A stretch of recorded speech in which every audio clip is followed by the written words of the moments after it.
નમસ્કાર સૌ મિત્રોને આજના વિડીયોની અંદર આપ સૌનું હાર્દિક સ્વાગત છે। મિત્રો, વિદ્યા સહાયક ભરતી ધોરણ 6 થી 8 છે તે જ્ઞાન સહાયકનો જે કોર્ટ મેટર છે જેના લીધે હાલ પૂરતી સ્થગિત છે। જે ઉમેદવારોએ ચાલુ નોકરી કે ચાલુ જ્ઞાન સહાયકે જે માસ્ટર ડિગ્રી છે એ માસ્ટર ડિગ્રી કરી હતી તેવા જે પિટિશન ઉમેદવારો હતા તેમને તારીખ 13 થી લઈ અને 21 તારીખ સુધી વેરિફિકેશન કમિટી આગળ ગાંધીનગર રૂબરૂ મુલાકાત માટે બોલાવેલા હતા અને એ જ ઉમેદવારો દ્વારા છે એ રજૂઆત કરવામાં આવેલી કે હજુ પણ એવા ઉમેદવારો છે જેમને સ્વેચ્છાએ પોતાના માર્ક છે રિમૂવ નથી કર્યા, તો આવા ઉમેદવારોને તારીખ 22 અને 23ના રોજ છે એ સ્વેચ્છાએ વેરિફિકેશન કમિટી આગળ જે તે જિલ્લાની અંદર રજૂ થવા માટે જે ભરતી સમિતિ છે તેના દ્વારા સૂચના જાહેર કરવામાં આવેલી હતી। તો આ વિડીયોની અંદર આપણે જે વેરિફિકેશન કમિટી છે એમના દ્વારા શું ચકાસણી કરવામાં આવી છે, એવો કયો મુદ્દો છે જેને વધારે પડતી પ્રાયોરિટી આપવામાં આવી છે અને જે કમિટીના સભ્યો છે એમના દ્વારા ઉમેદવારોને શું પૂછવામાં આવ્યું,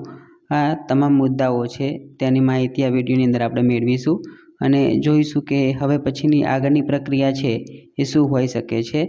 તો વિડીયોના અંત સુધીમાં બન્યા રહેશો। સૌપ્રથમ આપણે વાત કરીએ કે જે વેરિફિકેશન કમિટી છે એ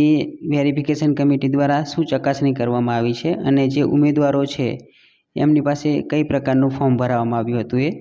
જે ઉમેદવારો ગાંધીનગર વેરિફિકેશન માટે ગયા હતા અને જિલ્લામાં વેરિફિકેશન માટે ગયા હતા તેમની પાસેથી એક ફોર્મ ભરાવવામાં આવેલું હતું। તે ફોર્મની અંદર જુદી જુદી વિગતો હતી,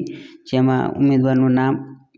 અને કોલેજની તમામ વિગતો, કઈ કોલેજમાંથી પોતે જે ડિગ્રી છે કરેલી છે,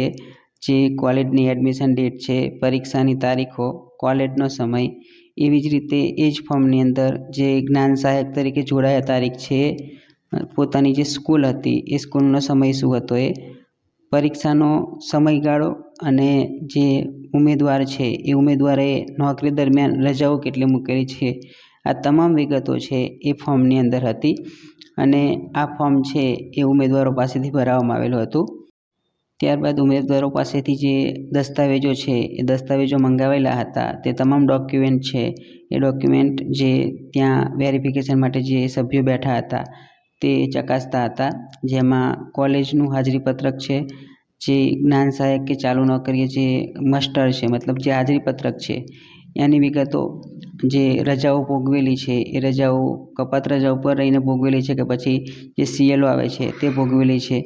આ તમામ વિગતો છે એ જે વેરિફિકેશનમાં જે સભ્યો બેઠા હતા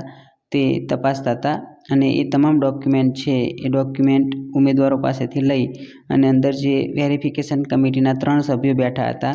તેમની પાસે મોકલી દેવામાં આવતા હતા અને ત્યારબાદ જે ઉમેદવાર છે એ ઉમેદવારોને અંદર જે કમિટી બેઠી હતી વેરિફિકેશન માટેની, એ વેરિફિકેશન કમિટીના સભ્યો આગળ ઉમેદવાર છે એમને મોકલી આપવામાં આવતા હતા। ત્યારબાદ જે વેરિફિકેશન કમિટીના અંદરના જે સભ્યો હતા તે ઉમેદવારો પાસે બેસી અને એમની સાથે ચર્ચા કરતા હતા। એ ચર્ચાની અંદર એક મુદ્દો છે જેના ઉપર જે વેરિફિકેશનના જે કમિટીના સભ્યો છે એ વધારે પડતો ભાર મૂકતા હતા અને એ પ્રશ્ન હતો કે જે શાળા છે એ શાળાનો સમય શું હતો અને જે કોલેજમાંથી ઉમેદવારોએ ડિગ્રી મેળવેલી છે એ કોલેજનો સમય શું હતો। તો શાળાનો અને કોલેજનો સમય એની માહિતી અને શાળાથી લઈ અને જે કોલેજ છે એનું અંતર છે એ અંતર કેટલા કિલોમીટર સુધીનું થાય છે, આવા પ્રશ્નો છે એ કમિટીના સભ્યો દ્વારા જે ઉમેદવારો છે એમને પૂછવામાં આવેલા હતા અને ઉમેદવારોને એમ પણ કહેવામાં આવેલું હતું કે આપે જો કોઈ પણ નિવેદન આપવું હોય તો એ નિવેદન તમે એક કાગળ ઉપર લખી અને કમિટીને આપી શકો છો। આ સિવાયના કોઈ પણ પ્રશ્નો છે એ કમિટી સભ્યો દ્વારા ઉમેદવારને પૂછવામાં આવેલા નથી। મતલબ જે સમયગાળો છે એ સમયગાળો કોલેજનો અને જે પોતાની સ્કૂલ છે એ સ્કૂલનો સમયગાળો અને જે કિલોમીટર છે એ કિલોમીટરનું અંતર છે એ કેટલું થાય છે, એ જ પ્રશ્નો છે એ કમિટીના સભ્યો દ્વારા ઉમેદવારને પૂછવામાં આવેલો છે। તો વાત કરીએ કે હવે આગળના દિવસો છે એમાં કઈ પ્રક્રિયા થઈ શકે છે, તો 13 તારીખથી લઈ અને 21 તારીખ સુધી જે પિટિશન ઉમેદવારો હતા એમને બોલાવવામાં આવેલા હતા અને 22 અને 23 તારીખે સ્વેચ્છાએ જે ઉમેદવારો છે જેમને હજુ પણ આ રીતની જે ડિગ્રી છે મેળવેલી છે અને એમને જો વેરિફિકેશન માટે રજૂ થવું હોય તો એ દિવસો આપવામાં આવેલા હતા. હવે જેટલા પણ ઉમેદવાર છે એ હાજર થયા છે વેરિફિકેશન કમિટીની આગળ અને એમને દસ્તાવેજો આપી દીધા છે. તો હાલ જે વેરિફિકેશન કમિટી છે એમને ઉમેદવારોને કશું કીધેલું નથી કે તમે જે ડિગ્રી છે માન્ય છે કે નહીં એમ. પણ હવે આગળના દિવસોમાં છે એ FML બીજી વખત આવી શકે છે, કારણ કે ઘણા એવા ઉમેદવારો હશે જેમનું મેરિટ છે એ ઘટશે અને ઘણા એવા ઉમેદવારો હશે જેમને વેરિફિકેશન કમિટી આગળ પોતાના ડોક્યુમેન્ટ છે એ સારી રીતે રજૂ કર્યા હશે તો એમની ડિગ્રી છે માન્ય પણ રહી શકે. તો એમનું જે મેરિટ છે એ વધવાપાત્ર પણ થાય, એટલે FML છે એ બીજી વખત આવી શકે છે. અને ત્યારબાદ જિલ્લા પસંદગી છે એ શરૂ થશે. મતલબ આગળના જે 2 દિવસ જિલ્લા પસંદગી થઈ હતી તે હવે હું જ્યાં સુધી માનું છું ત્યાં સુધી જિલ્લા પસંદગી છે એ હવે રદ થવા પાત્ર જ છે અને હવેથી નવેસરથી જે જિલ્લા પસંદગી છે એ જિલ્લા પસંદગી શરૂ થશે, કારણ કે ઉમેદવારના મેરિટ છે એ મેરિટમાં હજુ પણ ફેરફાર થશે અને 1-2 ઉમેદવાર પણ જો એ જિલ્લા પસંદગીમાં હાજર રહ્યા હશે અને એમને જિલ્લો પસંદ કર્યો હશે તો એ રદ થવા પાત્ર થાય અને જે નીચેના ઉમેદવારો છે એમને જિલ્લા પસંદગીની તક આપવી પડે. તો જિલ્લા પસંદગીની જે પ્રક્રિયા છે એ ફરી વખત પાછી શરૂ થશે. હાલ જે જ્ઞાન સહાયકો છે વેરિફિકેશન કમિટી આગળ રજૂ થયા હતા તેમને હાલ કોઈપણ પ્રકારનું જે સ્ટેટમેન્ટ છે એ કમિટી દ્વારા આપવામાં આવેલ નથી કે એમની જે ડિગ્રી છે એ માન્ય છે કે નહીં. એમને એ જ કીધું છે કે જે કંઈ પણ વિગતો હશે તે હવે વેબસાઇટ ઉપર અપલોડ કરવામાં આવશે. તો હજુ સુધી એ ઉમેદવારો છે એમની ડિગ્રી માન્ય છે કે નહીં એ ઉમેદવારોને જણાવવામાં આવેલ નથી. એ તમામ વિગતો છે એ વેબસાઇટ ઉપર જ જાણ કરવામાં આવશે. એટલે હવે આગળ છે એ FML છે એ FML આવી શકે છે અને એ FMLના આધારે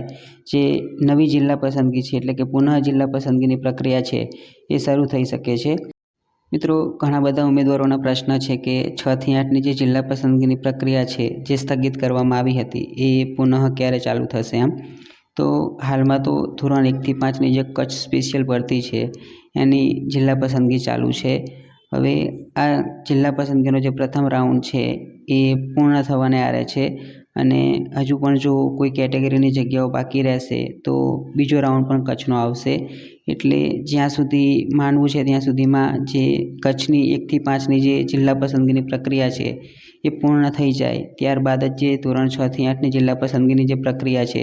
એ શરૂ કરવામાં આવશે. કચ્છની ધોરણ 6 થી 8ની જે FML છે એ FML જે કમિટી નિર્ણય લે એ નિર્ણય બાદ આવી શકે છે, પણ હાલ હજુ જિલ્લા પસંદગી શરૂ થઈ શકે એવા કોઈ ન્યૂઝ નથી. આશા રાખું છું કે વિડીયો છે એ સારો લાગ્યો હશે. વિડીયો સારો લાગ્યો હોય તો તમામ મિત્રો સુધી શેર કરશો. જે કચ્છની ધોરણ 1 થી 5ની ભરતીની જે તમામ અપડેટ છે ડે બાય ડેની એ આ જ ચેનલ ઉપર મૂકવામાં આવે છે. તો જે મિત્રો નવા છે તે ચેનલને સબસ્ક્રાઈબ કરશો અને આપના જે કંઈ પણ પ્રશ્નો હોય તે કોમેન્ટ બોક્સની અંદર જરૂરથી રજૂ કરશો, જેના જવાબ આપવાના પૂરતા પ્રયત્નો કરીશ. આભાર.